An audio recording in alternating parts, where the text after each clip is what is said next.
So I really hung Bill out to dry on this one. I was like, hey, let's take both boats. You know, you can use my prospector and we'll do some fishing. And before I picked him up, he goes, you know, it's going to be windy. It's kind of... I get to paddle a sail. The forecast is calling for some wind. And constant. And I'm like, yeah, it'll be okay. I mean, how windy can it be? Yeah, I'm not paddling it. How tough can it be? That's what good friends are for, right?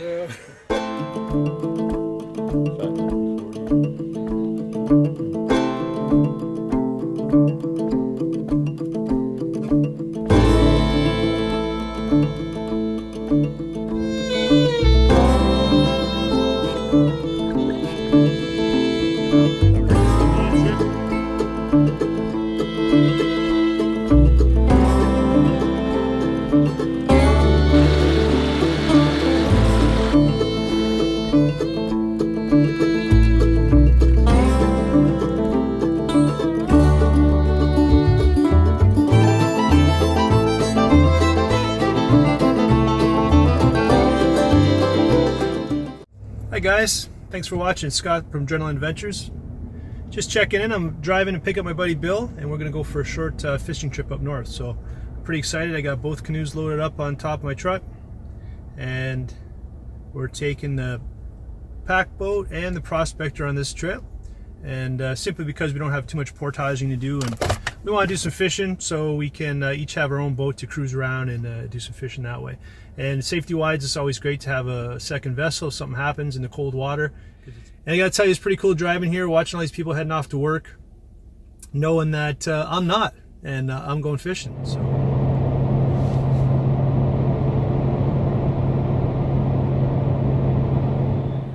We got in late last night, so we had to grab a cabin. Like I said, just east of, or just west of Killarney. It's late October, and the weather is cool. Bill might call it cold. It's like -5 out there. I told him it would be chilly, but wasn't expecting it down to -5 this morning. On the bright side of things, it is going to warm up. We're looking at like a 6 degrees Celsius day. I think it's going to warm up till today, and it looks like it's going to be sunny, so it'll be nice. So this is one of the nice advantages of grabbing a cabin. We always have a long ride when we're going on trips like this. We're just based on where we live and where I like to go, so it always seems to be a long drive. And we got a late start yesterday, so we grabbed a cabin here. And then based on that, we got some groceries, and Bill's an awesome cook. Nice, thanks buddy. You're welcome. Little cilantro onion salsa on top, and you're ready to roll. Yes, this reminds me of a comment from one of my subscribers. It's smoothing it, not roughing it, right? So, yeah, at least this morning anyways. We'll start roughing it after this. It's like, there is no reason why we shouldn't be having this every trip now. I agree. I think so. Well, we need a cabin. Yeah. I'm going to turn you over to... If only we knew somebody who had a cabin. Yeah. I can just... Oh man, this is good. Really good. Okay, we're getting ready to head out. I'm wearing my kayak pants. They're Kokatat, basically waders. And I'm wearing these with, if you've seen my 10 Epic Days in the Wild, I'm wearing these with some Solomon trail shoes that they dry really fast, and they work really well. But already, because it's cold, and we're going to be canoeing for a while, and I can already feel my toes. I always got these in my truck. I know I harp on these all the time, but man, was I happy to look in the door of my truck and see a pack of these. So I'm going to throw these on my socks, inside my wading pants, and on my toes, and it's going to make sure that I'm comfortable paddling, because I'm going to be in and out of the water. Bill's going to be on the prospector canoe, and getting into the prospector is a lot easier, and you can avoid getting wet getting into it. Where we're going to be, there's a lot of rocky shores. We're not going to have any smooth sandy beaches, more than likely, to get in and out of the boats. So Bill will have an easier time getting the prospector just because of the way the boat is. The pack boat, once I'm in it, it's fantastic, but if there's one drawback to it, it's getting into it is tricky, especially with gear and camera gear. So I'm wearing these kayak pants knowing that I'm going to be getting wet. And because my feet will be wet and the water's really cold, I'm going to throw these on and they'll make my day a lot more comfortable.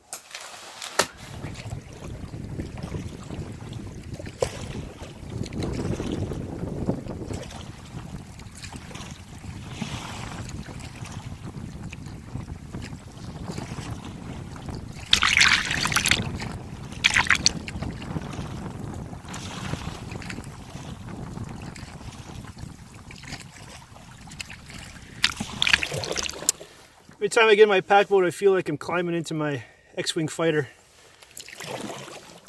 I know it sounds corny, but there's just something about this boat and being out in the middle of nowhere that makes me feel like I can just go explore anywhere. Feel light, compact, and efficient, and just, it's a cool feeling. It's hard to describe.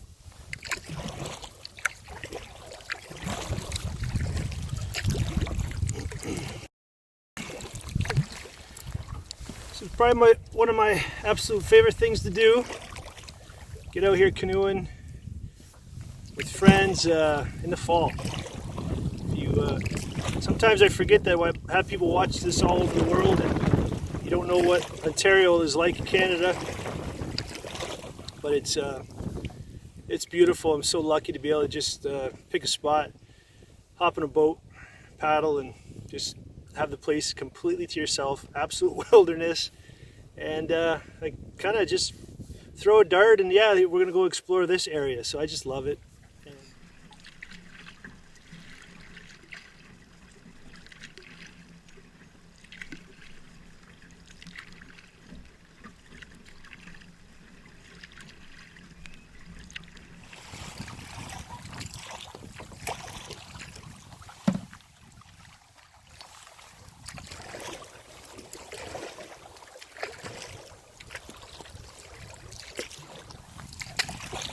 Yeah, get out.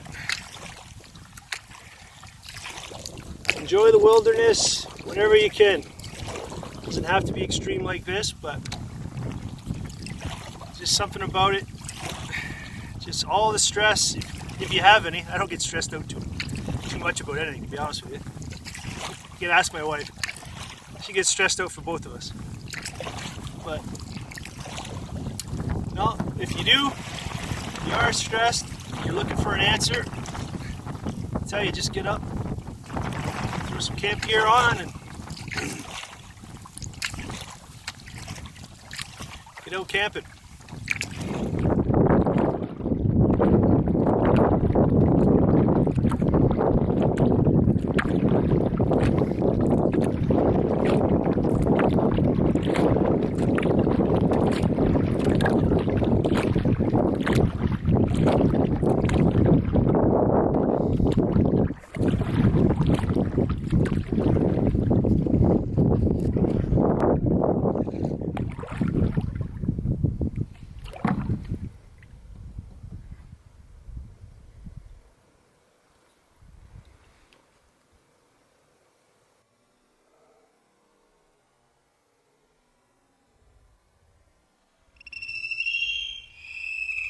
We haven't really been paddling hard, just letting the wind push us. We're going down a river right now, and probably in a couple hours to start looking for a place to camp. I want to do some fishing today. There's supposed to be some bass and pike here, so it'd be kind of fun to reel in some fish and just relax and sit by a campfire tonight. Because there's no portages, I even got a couple cans of beer tonight, so I'm looking forward to that too. Again, relaxation. I like pushing, I like going hard for these trips, but also there's nothing wrong with taking it easy. So this trip's gonna be a nice balance. Today no portages, big dinner cooked over the fire, a couple of beers, but all that stuff's gonna be eaten, and then we're gonna be down to a little bit of a lighter load. And tomorrow we got some big portages, a very hard portage up a very steep incline, about 1.5 kilometers, and that's going to get us to a spectacular lake. You're going to love it.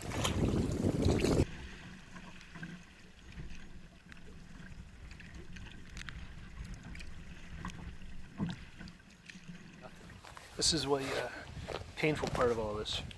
It's not all glamour. I'm not going to lie to you. This whole YouTube thing, it's tough. It's hard. It's hard work. All right, take two. Oh. All right, it's about 1:45. Me and Bill are just taking a break for lunch. It's been windy. It's been nice though, because the wind, one of the rare times where it's been at our back, and it's been great. So Bill's got the big boat, and he's getting a big benefit from it. It's flying. It's like a warship. When I look at yours compared to being in the pack boat, I can just see there's a lot more drag on mine, and yeah. you know, it's not much, but enough that I see that I'm doing about 1.5 strokes to every one of yours, because yours just sits in the water so nice. Like for a pack boat, that is incredible. That is, I can see why you're a big fan of it. Yeah. Oh man. The pack boat's like a torpedo going through the water. A little more fidgety, a little more Finesse, yeah, needs a little finesse. The big waves, you know, certainly affect him more than the prospector. Like Bill, I'm watching Bill, and he seems like he's, you know, the tip of the canoes take 2 feet out of the water, right? So he's got lots of room to crash through big waves. But we're not, you know, we're not dealing with that on this trip. So we just we pulled up. We're having some lunch. It's one of my favorite things. Do not let the late season, you know, weather scare you off from a canoe trip. I mean, this is my favorite time to be out here. Absolutely. We're having a great time, and just you know, this is kind of a last minute trip too. I called Bill, said, look, I'm thinking about doing a solo trip. You want to come? And you know what? I'd rather go with friends and solo. I mean, solo is a great experience for sure, but you can never pass up going with friends. So yeah, the problem with solo, it's like solo hunting or anything. You know, you get something big or you see something spectacular, like, hey, look at, and you're like, it's just you. You're like, oh well. There's no one to share it with. Exactly. Until you get home and upload the video. Yep. But yeah, it's cool to be out with friends, and that's what this is all about, and inspire people to get out and do similar things. So. And the best part, we've been doing this for 20, 25 years, and we're still friends. There you go. It's hard to believe. It's a head scratcher.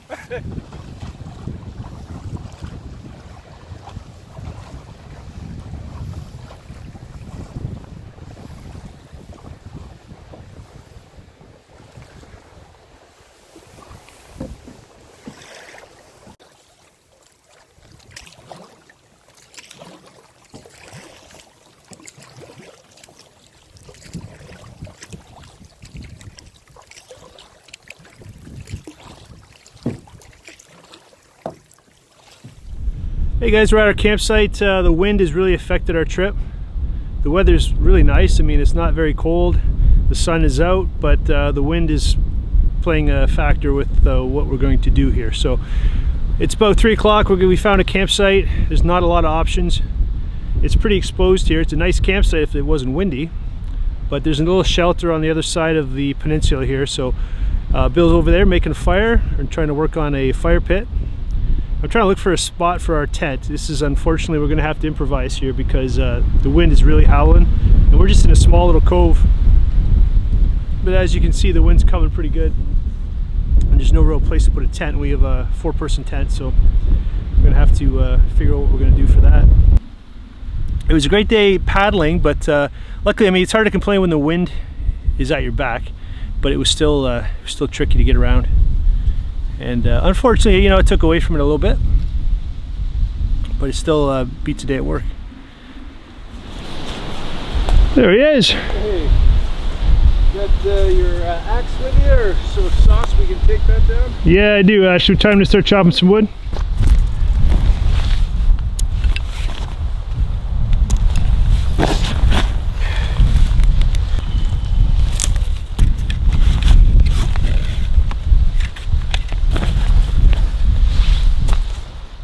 Something to keep in mind, even though pine trees are alive, as they grow, the branches at the base of the tree, they die off, and you hear how crisp that is. So I have my hatchet here, and I'm going to take off every dead branch on the base of this pine tree. A lot of these you don't even need a hatchet for. Nice and crisp.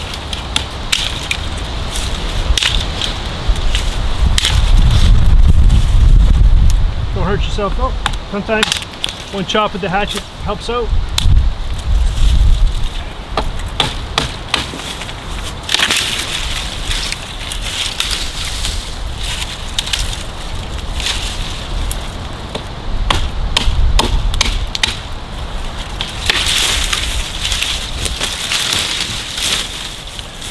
So in a quick period of time, I have a lot of nice kindling. Small, so it burns quick. It's not going to be that slow burning log on the fire that'd be nice for at the end of the night, but it's better than nothing. I got the big saw, so I'm going to try to find some hardwood to get some bigger pieces and have those for the fire later. the only flat spot we could find for our tent. It's pretty exposed, but the wind's coming up off this ledge. So once the wind flies on there, it's not too bad. So it'll be cool in there. But just to give you an idea, our little cove is just down that area there. And the campsite, really that it's designed for, is just over there. So sometimes you gotta improvise.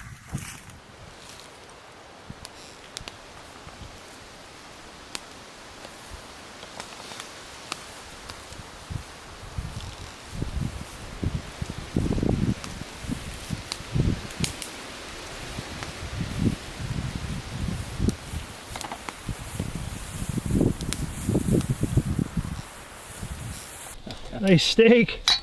Oh, Fred Flintstone steak. Fred Flintstone steak, yeah. That's a hunk of meat. That is a bone-in tomahawk ribeye Angus. So that's about, looks like 1.5 inches thick. Nice. So that's gonna Nice.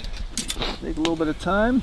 If I haven't mentioned already, Bill's a hell of a cook, so he's got radicchio. This is radicchio. We're gonna do a little grilled radicchio over top of that with some grilled mixed peppers, onions, with a little rosemary, garlic, olive oil, sea salt, and we're ready to roll. There's our fire. And then I can just shovel the coals over as I need them. I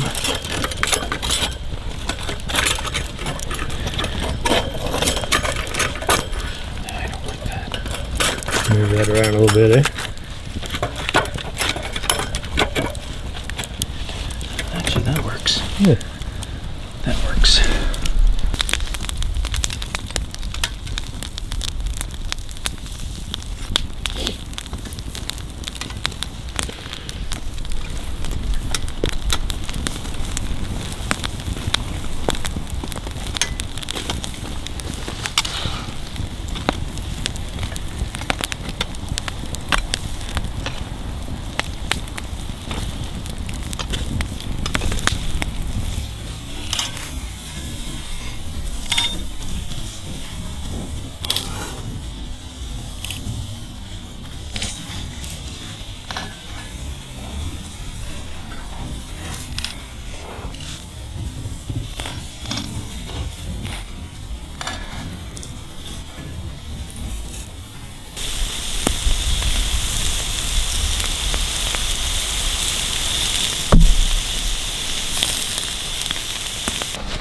Hey, there you go. She's a beaut, Clark. That's a beauty. All right, Griffey, you say that's a beauty. Looks nice. Good, because I'm getting hungry. Good. Got the tent set up. Found the flattest spot we could find, which is not much. This is why you need a good air mattress, because man, are we sleeping on some roots and rocks tonight. Jeez. It is not good. Oh, it's time for dinner. Look at all my buddy Bill, all the hard work he put in. I was up there putting the tent in. He finished off the veggies, steak. Oh man, I gotta eat this before it gets cold. Yeah, especially when Colm Wilkinson does that. He's got this Irish tenor that just, oh, you can cry and sing at the same time. Well, I hope you guys enjoyed today. We finished our dinner, got the tent set up, got all our chores done for the night, got the firewood cut up. But it's only, I think it's 6:30, 7 o'clock, so we got a big pile of firewood, and now the secret is just to sit back, enjoy it. I'm going to shut the camera off, and we're going to sit by the fire, because this very well may be our last campfire of the year. So I always get kind of sad to think that this could be it. You wrap up another season of camping and goofing around in the outdoors. It's been great. And it's kind of cool to be sitting here with my buddy Bill, and this will be our last campfire. Tomorrow hopefully is nice, but we're maybe expecting some rain, so I'm gonna cherish this tonight, and we'll see you in the morning.